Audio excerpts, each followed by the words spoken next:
देखिए, अपन ने रिव्यू पढ़ा, रेफरेंस पढ़ा। अब अपन रिवीजन पर बात करते हैं। सेक्शन 115 आप देखेंगे तो आपको रिवीजन समझ में आएगा। रिवीजन के संबंध में आप ये समझ लीजिए कि इसका प्लेटफॉर्म मतलब कहाँ रिवीजन करेंगे, रिविजनिस्ट कहाँ पर रिवीजन करेगा। तो आप ये समझ लीजिए, revision always lies in high court. किसी सबऑर्डिनेट कोर्ट ने कोई गलती की, लेकिन वो गलती जुरिस्डिक्शनल मिस्टेक होनी चाहिए।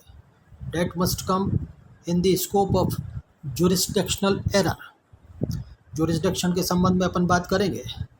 सबसे पहले समझ लीजिए कि यदि जुरिस्डिक्शनल एरर हुई है, जुरिस्डिक्शन की मिस्टेक हुई है, तो एक ग्राउंड है कि आप उस ऑर्डर के खिलाफ रिवीजन कर सकते हैं।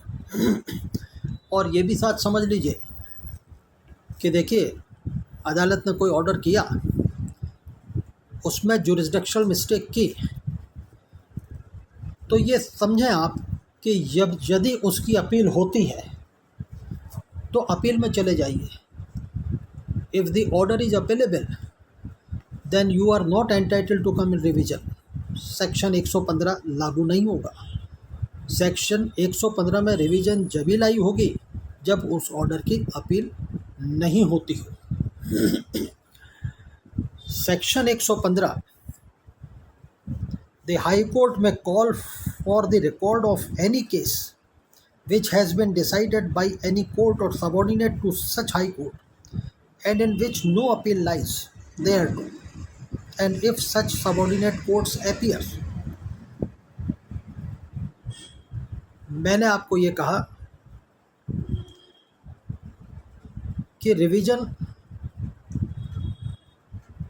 हाई कोर्ट में होती है और हाई कोर्ट को ये दिखता है कि सबऑर्डिनेट कोर्ट में, किसी कोर्ट में कुछ ऐसा चल रहा है जहाँ जुरिस्डिक्शनल मिस्टेक्स हो रही है, ऐसे ऑर्डर पारित हो रहे हैं, तो स्यू मोटो भी उस रिकॉर्ड को हाई कोर्ट कॉल कर सकती है।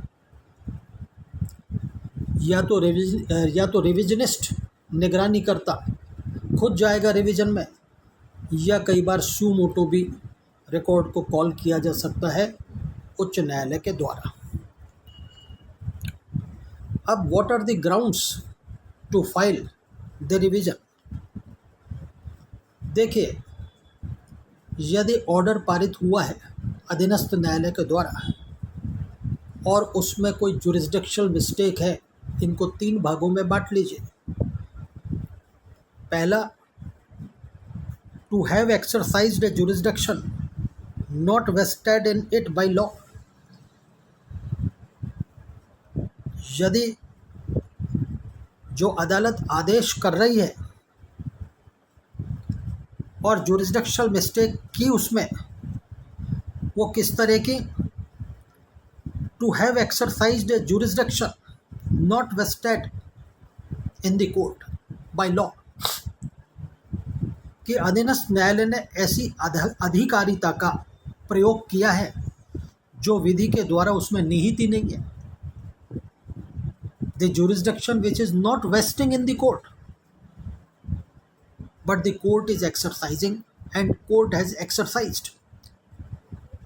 ऐसे जुरिस्डिक्शन का उपयोग उसने कर लिया जो कि वो कानून के द्वारा उस अदालत में वो उपयोग नहीं कर सकती। Again, to have exercised, the court have exercised a jurisdiction which is not vested in that court according to law। दूसरा क्या, to have failed to exercise a jurisdiction so vested. अदालत में जुरिस्डिक्शन है लेकिन वो उसका उपयोग नहीं कर रही है। The jurisdiction vests in the court but the court is not exercised. और तीसरी बात क्या, to have acted in the exercise of its jurisdiction. अदालत में वो जुरिस्डिक्शन वेस्ट करता है, निहित है, और अदालत ने उस जुरिस्डिक्शन को एक्सरसाइज भी किया, लेकिन जब ऑर्डर लिखाया तो उसमें जुरिस्डिक्शनल मिस्टेक इलीगली और मटेरियल इरेगुलरिटी के साथ कर दी। ऐसा अधीनस्थ न्यायालय अपनी अधिकारिता का प्रयोग करने में अवैध रूप से या तात्विक अनियमितता इलीगली या मटेरियल इरेगुलरिटी से करता है, तो इन 3 स्थिति में आप हाई कोर्ट में रिवीजन कर सकते हैं।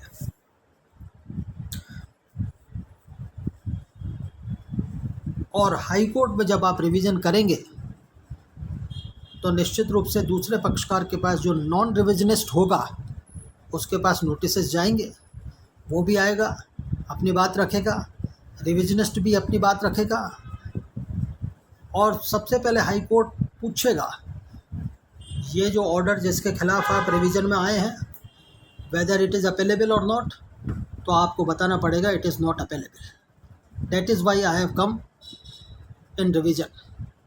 फिर हाई कोर्ट आपसे पूछेगी रिविजनिस्ट से what jurisdictional mistake has been committed by the lower court, तो आप बताएंगे। जिन 3 स्थितियों का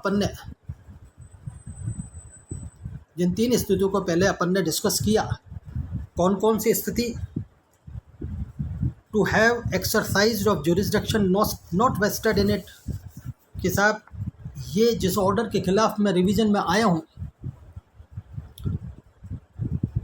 अदालत को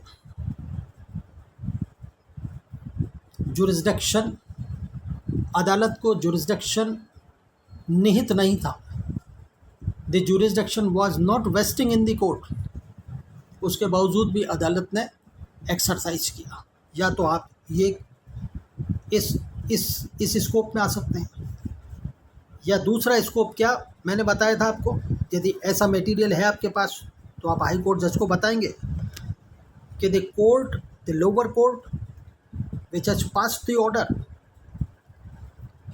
has failed to exercise a jurisdiction so vested, कि साहब देखिए उसका जुरिस्डिक्शन था लेकिन उसको एक्सरसाइज नहीं किया, the jurisdiction was vesting in the court but the court has not exercised the jurisdiction।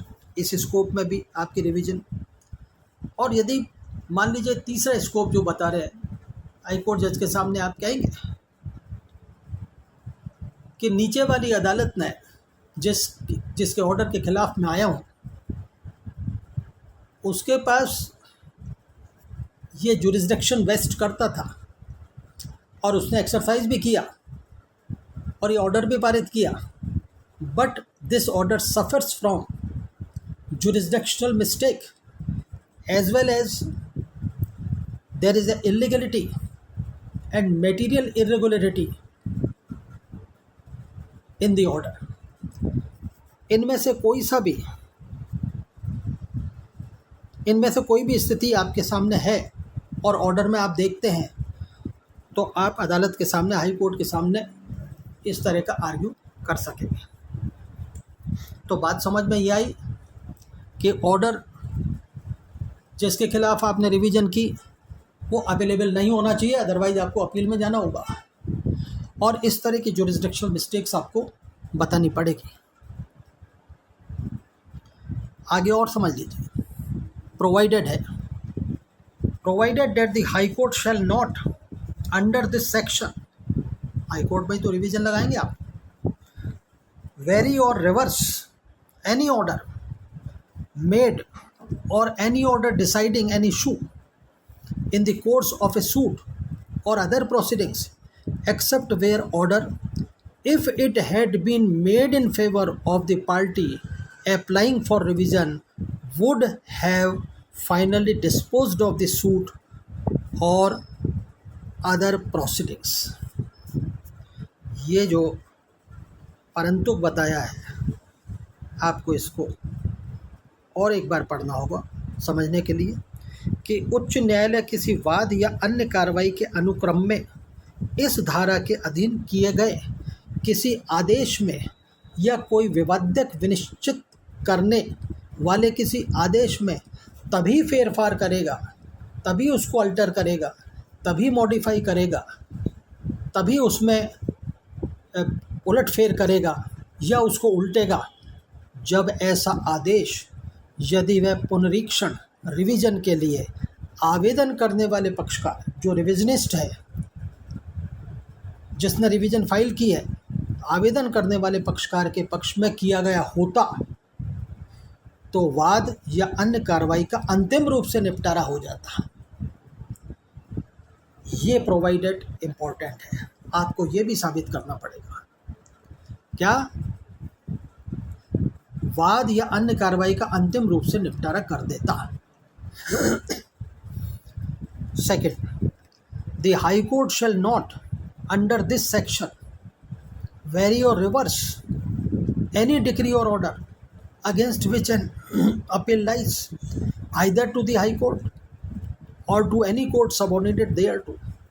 उच्च न्यायालय इस धारा के अधीन किसी ऐसी डिक्री या आदेश पर जिसके विरुद्ध या तो उच्च न्यायालय में या उसके अधीनस्थ किसी न्यायालय में अपील होती है, फेरफार नहीं करेगा अथवा उसे नहीं उल्टेगा। मैंने आपको बताया यदि अपेलेबल है तो किसी तरह से रिवीजन लाई नहीं होती। व्हाट टू टॉक अबाउट फेरफार एंड उल्टेगा या मॉडिफाई करेगा। if the appeal lies against decree or order, you cannot go in revision, you have to go in appeal। तीसरी बात और समझ लीजिए, ए रिवीजन शैल नॉट ऑपरेट। उससे पहले एक बात और समझ लीजिए कि जो अधीनस्थ न्यायालय, जो सबऑर्डिनेट कोर्ट ने जो ऑर्डर पारित किया है, वो केस डिसाइडेड की तारीफ में आना चाहिए। केस डिसाइडेड की मतलब कोई ना कोई इशू सब्सटेंशियल राइट उसमें तय होना चाहिए और उसमें जुरिसडिक्शनल मिस्टेक होनी चाहिए। तो that order must come in the category of case deciding. तो केस डिसाइडिंग ऑर्डर में ही रिवीजन लाई होगी। फिर आप समझिए एक बात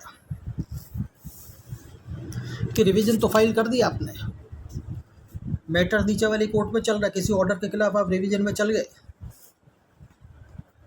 और the proceedings are going on in the court, lower court, और आप लोअर कोर्ट से कहते हैं कि साहब मैंने रिवीजन कर रखी है इसलिए आगे कार्रवाई को मत बढ़ाइए, आगे प्रोसीड मत करिए।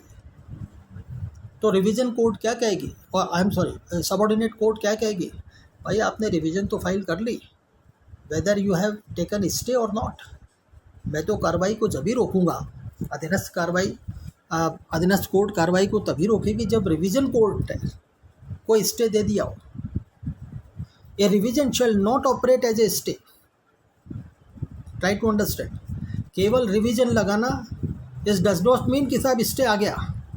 ए revision shall not operate as a stay of suit or other proceedings before the court except where such suit or other proceedings is stayed by the high court।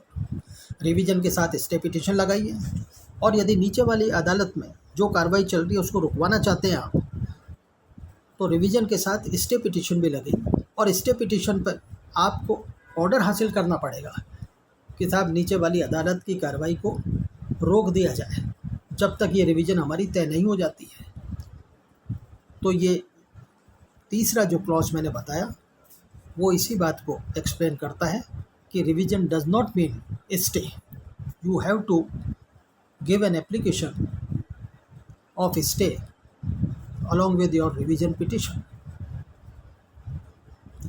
फिर एक एक्सप्लेनेशन मैंने आपको बता ही दिया कि केस डिसाइडेड की तारीफ में आना चाहिए कि in this section the expression any case which has been decided includes any order made or any order deciding an issue in the course of the suit or other proceedings। अब ये revision अपन ने जो पढ़ा उसके संबंध में what are the ingredients। तो सबसे पहला इंग्रेडिएंट आप समझ लीजिए कि there must be a case decided. There must be a case decided. कोई भी ऑर्डर हुआ उसमें केस डिसाइडेड की तारीफ में आना चाहिए वो ऑर्डर। उसमें कोई ना कोई substantial question of parties legal right वो तय होना चाहिए, छोटा हो बड़ा हो, उससे कोई मतलब नहीं है, लेकिन सम लीगल राइट उस ऑर्डर में तय करने के लिए इंसर्ट होना चाहिए। और उसके बाद the court deciding the case must be the subordinate to the high court. ये नहीं राजस्थान हाई कोर्ट में आप रिवीजन कर रहे हैं तो आप आप वो जो कोर्ट जो है सबॉर्डिनेट कोर्ट जो है वो राजस्थान हाई कोर्ट के सबॉर्डिनेशन में होना चाहिए। ये नहीं कि राजस्थान में कोई अधीनस्थ न्यायालय है और आप उसकी रिवीजन कर रहे हैं मध्य प्रदेश हाई कोर्ट में, ऐसा नहीं होगा। No appeal should lie to the high court against the decision. No appeal should lie to the high court against the decision. मैंने आपको बताया था कि यदि अपील होती है तो आप अपील में ही जाएंगे उस ऑर्डर के खिलाफ या डिग्री के खिलाफ, आप रिवीजन में नहीं जा सकते।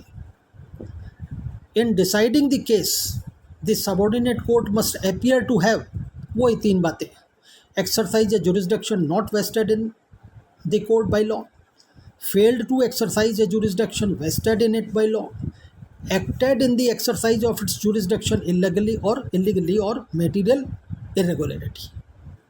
तो ये जो अपन ने रिवीजन के संबंध में विचार किया और बात आपको समझ में आई, इसके इंग्रेडिएंट्स भी समझ में आए और उसके साथ साथ आपने रिवीजन के बारे में डिटेल पढ़ा। अब आप जब 115 सेक्शन पढ़ेंगे, देखेंगे, समझेंगे तो मैं समझता हूँ आपको आसानी से समझ में आ जाएगा। अब अपन आगे बात करेंगे what are the differences between among these 3 are. One is reference, second is review and third is revision. Reference, review, revision में क्या डिफरेंसेज हैं इस पर अपन आगे बात करेंगे।